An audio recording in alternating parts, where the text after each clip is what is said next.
Exactly. Until we truly feel we belong, we don't fully commit. So that's a great point, Ronnie. Thank you for sharing that. Now, when leaders feel that sense of responsibility, especially during uncertain times, how do they bring stability to their organizations? What strategies can leaders use when things are uncertain so that they can keep the team grounded in such uncertain or unpredictable environments? For me, it's been the main thing has been to try to stay calm myself, and to not get angry or upset or so for the things that change around us. I have been in situations where we have moved a big warehouse, the main warehouse for a company, which created, it created a lot of problems with the deliveries. So the whole sales organization was, being banged by the customers. And customers were really upset and so on. So there was a lot of frustration going on there. And then what I did was I talked to my team and I said, "Hey guys, this is not fun times. We would love our delivery. When we sell, we've done our job, and then the deliveries should just go, right? But right now, this is part of our job, and this is maybe the most important part of our job right now. So we need to do this job, and we need to do it well. Right now, our job is not about maybe doing selling more, but to keep the customer happy." And then also assuring people about that this is temporary. Most of the time it's temporary. It can also, of course, be terminally, but but most of the time it's temporary. It's maybe the economy is going down, and sometimes the team members they are thinking that this is the end of the company, but it rarely is. So then you can also share that perspective and assure people about that we will get through this, and we will get through this as a team. We will work together, and we will do everything we can to solve these difficult problems. And we are here to do this job, and we are well paid because it's a difficult job. We wouldn't have these jobs if they were simple jobs. Then someone else would have it. So that's the kind of narrative I try to use when in difficult times you face different challenges and so on. That's true. We are dealing with the complex problems. And to solve the complex problems, we need smart people.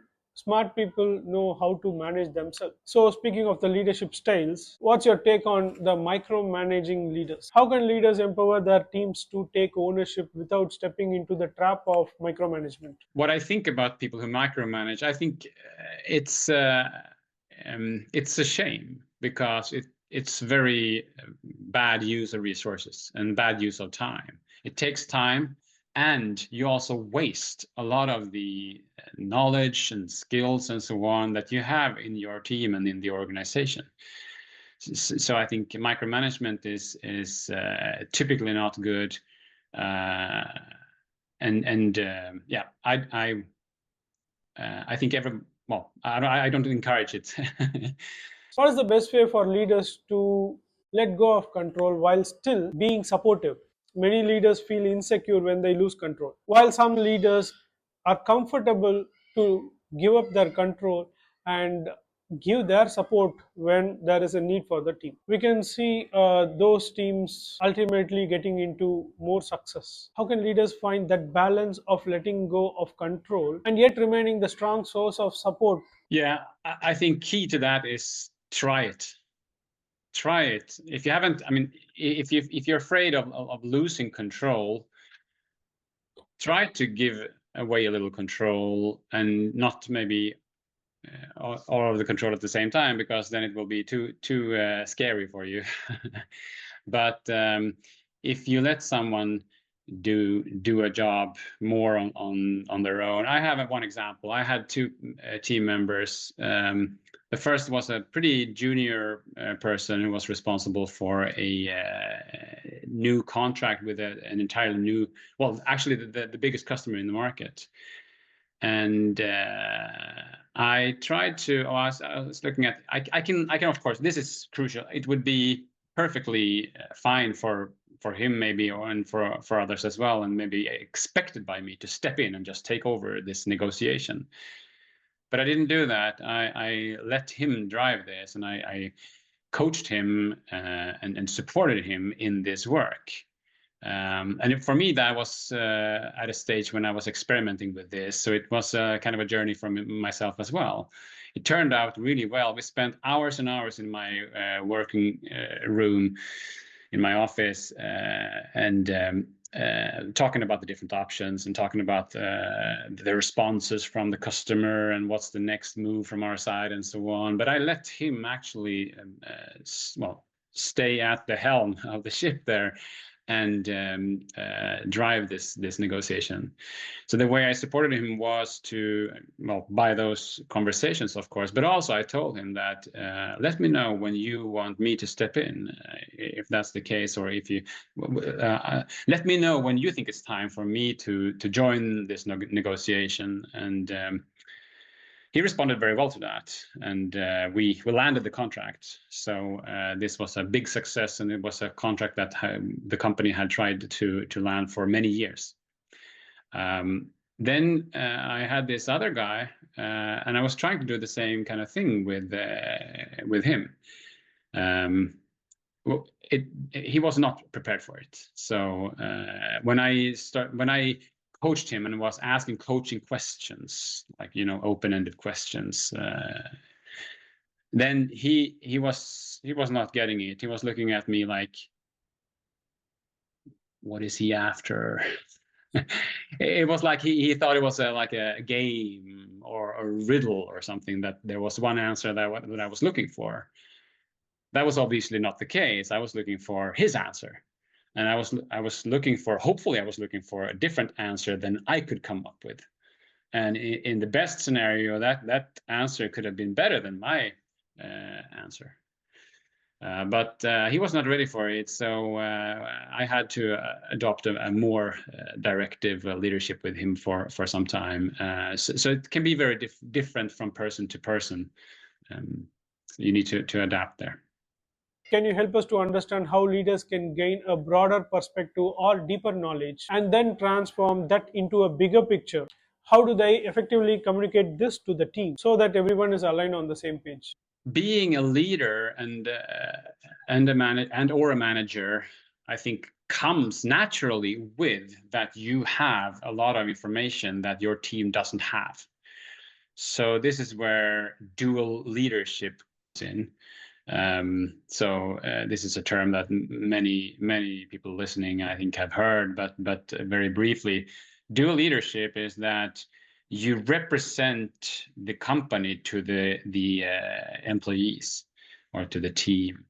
So that's sometimes you forget that you know so much more than the team does, and it's your job to actually share that. And in that part of the dual leadership, it's about representing the company. So, and then the other part of the dual leadership is to represent the employees to the higher leadership or the more senior management of the company. And that's where I think that when you create your vision, or when I create my vision, it's not a vision that I just sit in my office and come up with at the desk there. It's something that I want to collaborate with my team on, and so that I can leverage all the perspectives and the knowledge of the team. But not only that, to also get a buy-in from the team, to have the involvement and the engagement from the team, so that all the team members can feel that this is also their vision, and they can feel an ownership for the big pictures of the company or the team or the department or whatever organizational unit it is. Yeah, that really ties with the decentralized decision making. When a team understands the bigger picture, how can they empowered to make decisions in your absence? How does this broader understanding help them gain the confidence to take responsibilities and make the right choice? When the decisions come to your team members, then they will be very simple decisions to make. The answers to those questions will be self-evident. So that's when you have really succeeded with conveying the bigger picture, where we are going, and what's the end goal. Exactly, that approach helps to nurture potential leaders and enables them to step up. But as with any leadership style, there are risks involved. We have talked about all the positive stories about the Lighthouse leadership. What would you say are the risks involved in the Lighthouse leadership, or the challenges which leaders should be aware of when adopting the Lighthouse leadership? There are a couple of things, of course. I mean, if you're too much in the background, then you can be, you can be perceived as, not doing enough for her, being lazy, or being invisible, and so on. So that it's a balance, of course. You need to also show decisiveness, and so on, and confidence, and so on. So it's not about always staying in the background. It's more about the collaboration with your team members, and to find the occasions when you need to really, well, when you can delegate, for example, a decision fully, or when you just need to step in and say, hey guys, we need to do it this way, and this is the reason why. So I think even if you make decisions, sometimes you need to make decisions entirely on your own. There's too much contradiction in the team, for example, and then maybe you need to step in. But I try to always be clear about what's the reason for me to make that particular decision. It's not about taking the specific side. It's actually with some rationale behind it. What would you say as a top lessons the leader should take away from the Lighthouse leadership? And when I describe the Lighthouse leadership, I typically start with that the Lighthouse shows the way. So we've talked a lot about having a vision and so on, and making it clear. Call it what you want, but make it clear where you're going. Maybe you're not, in a situation where you can really talk about a vision, like a company vision or something like that. But you should, still work out an end goal with your team, of course. So I think that is the most, that is the kind of the key, and also that is the key of the Lighthouse, to show the way. The Lighthouse is put in a place where you can actually get to and from without going ashore and make ground. So that is, I think that's the most important lesson. How do you think the future leaders should evolve or adapt this Lighthouse leadership to meet the challenges of tomorrow's workspace? I think this is one of the most exciting questions, actually. Because I have put together a couple of things based on my experience from this, and but I think there are more aspects out there. So I think it would be great if we could see some questions on this topic, or some comments on this topic. I would like to encourage the people who have listened to this conversation to share their own perspectives on good examples of, well, using the Lighthouse as a metaphor, but also, when it has not been so successful, that's also good to know, of course. And maybe there's some other metaphor that is, other than both the Lighthouse and the captain. So I would be really excited about reading some comments about other perspectives on the topic of a modern leadership for the kind of companies that a lot of people work for today.